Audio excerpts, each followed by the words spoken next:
Donc en fait, là encore, hein, on pourrait commencer à voir, selon l'organisation, selon les offres de formation et les profils dominants, des pratiques de formation assez différentes, hein, puisque qui iraient dans le sens de conception consultant permanent, et puis les formateurs, voilà, électrons libres, dont on aura sûrement beaucoup plus de mal à identifier les pratiques parce que assez peu accessibles.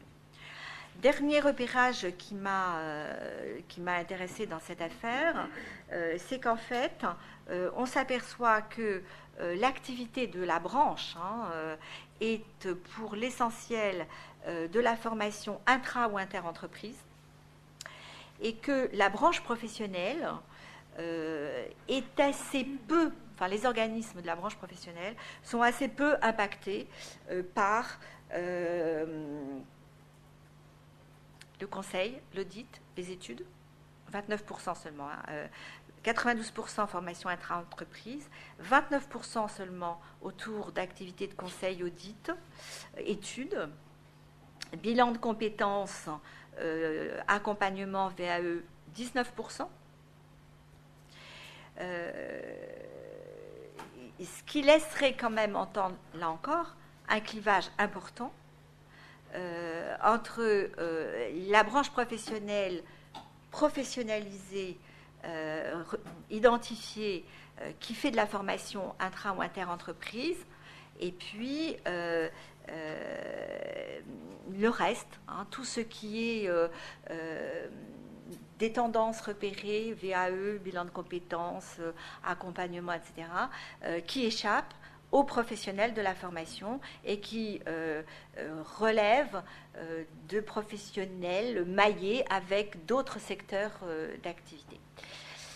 Voilà, donc c'est un premier repérage. De ça aussi, j'ai essayé de dégager, puisque c'était marqué dans la commande qu'il fallait réfléchir à l'évolution du contexte socio-économique.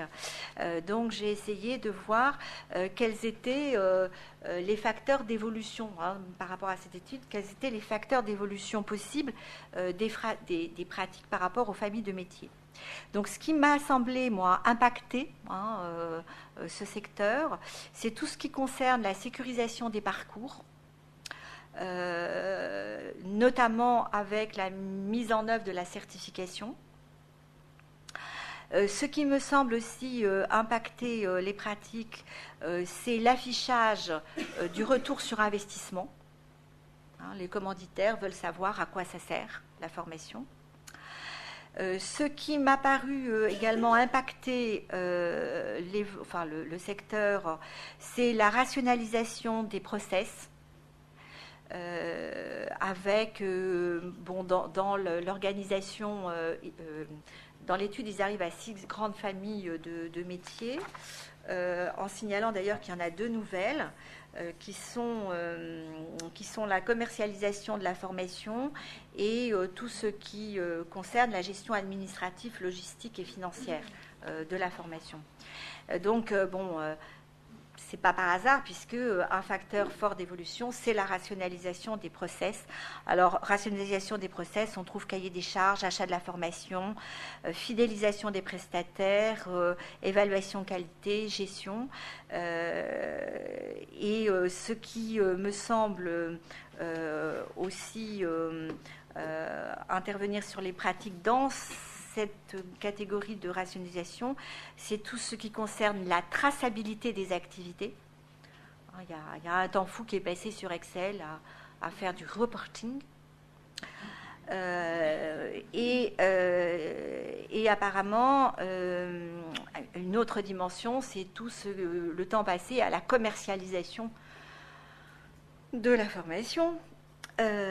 Avec notamment une pratique qui monte en puissance de veille concurrentielle et de benchmark. Voilà. Oui, c'est le gros truc. Alors, ça ne veut pas dire que pour autant, le secteur est imperméable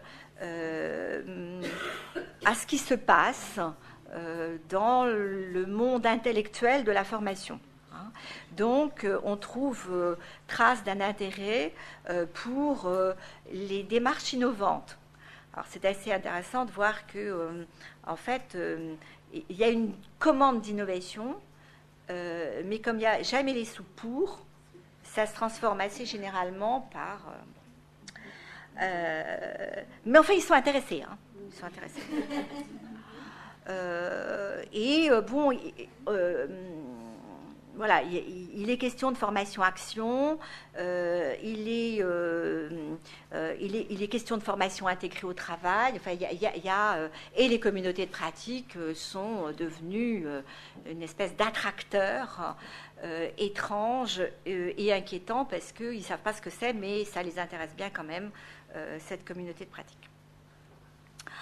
Alors, il y a aussi un intérêt manifeste pour tout ce qui est individualisation et modularisation de l'action. Il y a un intérêt, si je suis malveillante, peut-être un peu mercantile, pour tout ce qui est retour de l'expérience, savoir d'action, mutualisation des savoirs. Hein. Et évidemment, il y a un intérêt aussi pour tous les services rendus par les technologies numériques et les possibilités de formation à distance. Ce qui me semble aussi impacter les pratiques de formation et l'évolution du secteur et des pratiques, c'est la montée en puissance de la GPEC, Gestion prévisionnelle des emplois et des compétences, qui est légiférée maintenant. Hein, voilà, il y a des obligations, on doit faire ça, on doit faire ça, on doit faire ça. Mais en même temps, la GPEC est complètement dominée par les RH, même si elle alimente la gestion de la formation. Voilà. Donc en fait, au terme de ce repérage, ce premier repérage, voilà, en fait, moi qui ne suis pas de ce domaine-là, j'en ressors avec l'idée d'une complexification extrême du système de formation qui oblige à une segmentarisation des familles de métiers et à un redéploiement des pratiques qui ne va pas nécessairement dans le sens de ce que j'aimerais trouver. Et ça, c'est pour faire la liaison avec la deuxième partie que je vais aborder maintenant, c'est-à-dire ce que j'ai appelé l'observatoire de l'alternance de Descartes. Donc, c'est local, ça va pas très loin, mais enfin bon, voilà, c'est quand même pas inintéressant. En fait, j'ai travaillé sur les débriefings de la promotion 2010-2011 et le premier débriefing de la promotion 2011-2012. Donc, pour vous donner une idée, bien évidemment, les apprentis sont dans des grosses entreprises, puisque ceux qui peuvent porter des contrats d'apprentissage, c'est pas une TPE et c'est pas encore une PME. Hein. Donc, on a affaire à des grosses, du style Areva, du style France Télécom, du style Generali, du style La Banque Postale, du style Orange, du style SFR, du style PSA, du style Dassault, Randstad, enfin voilà, c'est des grosses boîtes, EDF, j'ai oublié, SNCF, j'ai oublié, voilà. Et alors ce qui est assez intéressant, parce que du coup ça va dans le sens de ce que j'évoquais tout à l'heure, ça veut dire que nos alternants sont pour les 2/3 placés dans des organismes dont la fonction principale n'est pas la formation. Et seulement 1/3 de nos alternants sont placés dans des organismes dont l'action principale est la formation, sachant que dans ces organismes dont l'action principale est la formation, on trouve peu d'organismes de formation, peu de petits organismes de formation, mais principalement, on trouve la région. On a régulièrement des apprentis à la région Île-de-France, c'est bien, ça nous fait des entrées intéressantes. On a des OPCA, qui prennent des apprentis, et on a des gros organismes de formation qui nous prennent des apprentis. Je pense à Demos, qui régulièrement nous prend des apprentis, et même si c'est des conditions pas toujours satisfaisantes au point de vue salaire et contrat, les garde souvent parce qu'ils les trouvent plutôt bons. Alors, ce qui est intéressant de remarquer, c'est que si je prends maintenant les étudiants FI et FC, en fait, ils ne se placent pas du tout. Alors, eux, ils ont une alternance, mais de stage. Les alternants, ils sont en contrat, donc ils sont dans une vraie alternance, 3 jours de formation, 10 jours en entreprise, alors que les FC et les FI, comme on dit, sont, eux, dans une alternance compatible d'habitude avec l'université, c'est-à-dire d'abord des cours et après le stage. Même si on joue un peu, enfin bon, voilà. Donc, en fait, ce qui est intéressant, c'est de voir que FIFC se recherche des stages plutôt dans des organismes dont la fonction principale est la formation. Et du coup, la proportion se trouve inversée, c'est-à-dire que on a un quart des FIFC qui sont placés dans des entreprises, dans des services de formation d'entreprise, alors qu'on a 3 quarts des FIFC qui sont dans des organismes dont la fonction principale est la formation. Donc ça m'a paru intéressant parce que, voilà, du coup, est-ce que c'est la même chose qu'on voit? Est-ce que c'est différent? Est-ce que qu'est-ce qui pourrait ne pas, qu'est-ce qui pourrait être dissonant entre la population des alternants et puis et les autres?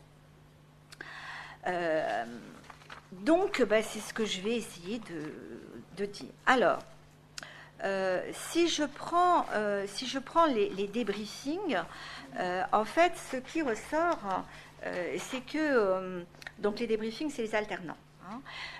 En fait,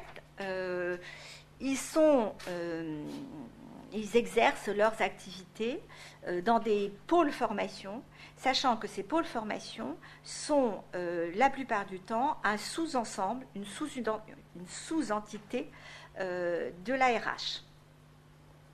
Donc les pôles formation sont rarement indépendants. Et donc, ce n'est peut-être pas si étonnant que ça, que du coup, ce qu'ils disent, c'est que... Alors, ce qui est assez intéressant aussi, c'est de voir que entre le premier débriefing et le dernier débriefing, les activités évoluent. Donc, en début d'année, ils sont les petites mains des services formation, et grosso modo, ils sont confinés dans des fonctions logistiques de mise en œuvre de la formation, avec des tâches de gestion de planning, coordination avec les intervenants, gestion des inscriptions, convocation des stagiaires, réservation des salles, supervision du matériel, enfin voilà, Bac plus 5. Bon. Ils font de la formation sur la formation, enfin ils font de la formation interne sur l'organisation des formations, ils travaillent à l'optimisation des bases de données, ils travaillent sur les sites, sur les intranets, et puis ils font du reporting, beaucoup de reporting, et la compétence première demandée, c'est Excel. Et puis ils participent alors c'est intéressant de voir comment ils classent. Je trouve ça très très significatif.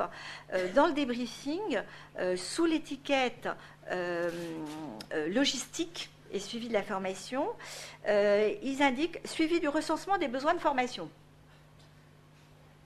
ça donne une idée de ce que c'est que le recensement des besoins de formation dans les entreprises. Hein, voilà. Parce que quand on les titille un peu pour savoir ce qu'ils font, eh bien, on s'aperçoit qu'ils traitent, enfin, donc c'est pour ça qu'ils peuvent parler de recensement, hein, parce qu'en fait, leur arrive au service formation via un logiciel de traitement, ce qui est extrait des entretiens annuels professionnels menés par les managers, sachant que les managers sont obligés de faire remonter les résultats des entretiens dans la période septembre-octobre, que tout ça est rentré dans des logiciels, Bloom, ça pédale et ça mouline, et en octobre-novembre, ça tombe au service formation, et là, on compte. On compte, et autre recensement des besoins de formation en vue de l'élaboration du plan de formation, on regarde ce qui a changé par rapport à l'année précédente. Donc là, trait de génie, enfin je suis un peu caricaturale, mais je me sens un peu énervée quand même. Et donc là, trait de génie, on va aller voir, quand c'est bien fait, grâce aux étudiants du master, on va voir si par hasard il y aurait un lien avec les bilans d'évaluation de l'année précédente. Et là, on décide, ouais, il y a besoin, mais le prestataire est reconnu pas bon. Alors peut-être qu'on ne va pas donner suite. Voilà, c'est ce qu'on appelle le recensement des besoins de formation. Voilà, alors, donc hein, c'est assez intéressant de voir comment les alternants classent ce qui est par ailleurs considéré comme une activité cœur de métier, c'est-à-dire sur les besoins de formation, c'est renvoyé dans la gestion et les activités administratives et logistiques de leur mission. Alors, néanmoins, sont signalées des activités d'ingénierie pédagogique, et alors là, on y retourne. Activité d'ingénierie pédagogique, c'est la création des plaquettes de formation. Voilà. Donc là, on a deux zones qui ne sont pas claires, manifestement. Et puis, ce qui est signalé, alors c'est la création de supports de formation. Mais alors, ce qui est totalement étonnant, c'est que la création des supports de formation, c'est souvent construire des diaporamas, c'est déterminer des slides. Et alors, ce qui est encore plus étonnant, c'est que la création de ces supports de formation se fait indépendamment des chefs de projet qui travaillent sur les formations. C'est-à-dire qu'il y a une commande du chef de projet, tiens, tu me fais un support de formation. Et cette conception de support de formation se fait indépendamment des formateurs, animateurs qui vont mettre en œuvre la formation. Donc, voilà, donc je vous laisse réfléchir.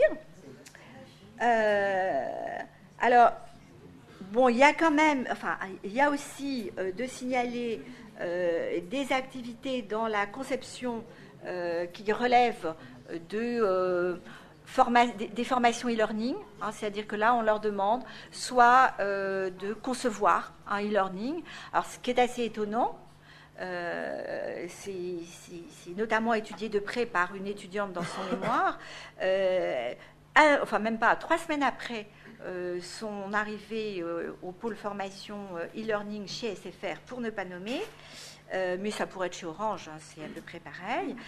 En fait, son maître d'apprentissage, qui n'est pas un professionnel de la formation, trop content d'avoir un apprenti, donc là c'est un contrat de pro,